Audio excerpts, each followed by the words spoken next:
તો સોમનાથમાં સ્વાભિમાન પર્વની શરૂઆત થઈ ચૂકી છે અને આજ અંતર્ગત યાત્રાનું પણ આયોજન થયું છે અને આ યાત્રામાં વડાપ્રધાન નરેન્દ્રભાઈ મોદી જોડાનાર છે। શંખ સર્કલથી સોમનાથ મહાદેવ મંદિર સુધી સ્વાભિમાન યાત્રા યોજાનાર છે અને આ સ્વાભિમાન યાત્રામાં 108 ઘોડે સવાર જોડાશે અને યાત્રાને લઈ આજે રિહર્સલ પણ કરવામાં આવ્યું હતું।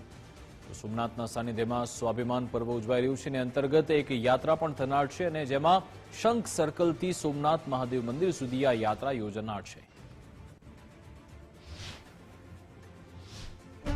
સોમનાથના પ્રવાસે આવી રહ્યા છે। સ્વાભિમાન પર્વ અંતર્ગત સ્વાભિમાન યાત્રા અંતર્ગત જે સ્વાભિમાન યાત્રા કાઢવાના છે તેને લઈને આ અશ્વ છે તમે જોઈ રહ્યા છો કે જેમનો સ્વાભિમાન યાત્રા હશે ત્યાં પહેલા જ એવું ઘોડા છે તે 108 ઘોડા છે તેઓના આગળ રહેવાના છે। આ દ્રશ્યો જે રિહર્સલ છે તે અત્યારે કરવામાં આવી રહ્યું છે। આ દ્રશ્યો જોઈ રહ્યા છો કે સ્વાભિમાન જે યાત્રા નીકળવાની છે તે પહેલા જે વડાપ્રધાનની આગળ 108 ઘોડે સવારો છે તે રહેવાના છે। આ દ્રશ્યો જોઈ રહ્યા છો જે તેમને સ્વાભિમાન યાત્રા છે તે આગળ જે વધતી રહેવાની છે તેનું રિહર્સલ છે તે અત્યારે આ કરવામાં આવી રહ્યું છે। આ દ્રશ્યો જોઈ રહ્યા છો કે સોમનાથ મંદિરના પટાંગણની અંદર જે સ્વાભિમાન યાત્રા છે તે જે નીકળનાર છે તે પહેલા જે એક જે રિહર્સલ છે તે અત્યારમાં ફાઇનલ રિહર્સલ છે તે કરવામાં આવી રહ્યું છે। એટલે કહી શકાય કે 108 ઘોડે સવારો છે તે સ્વાભિમાન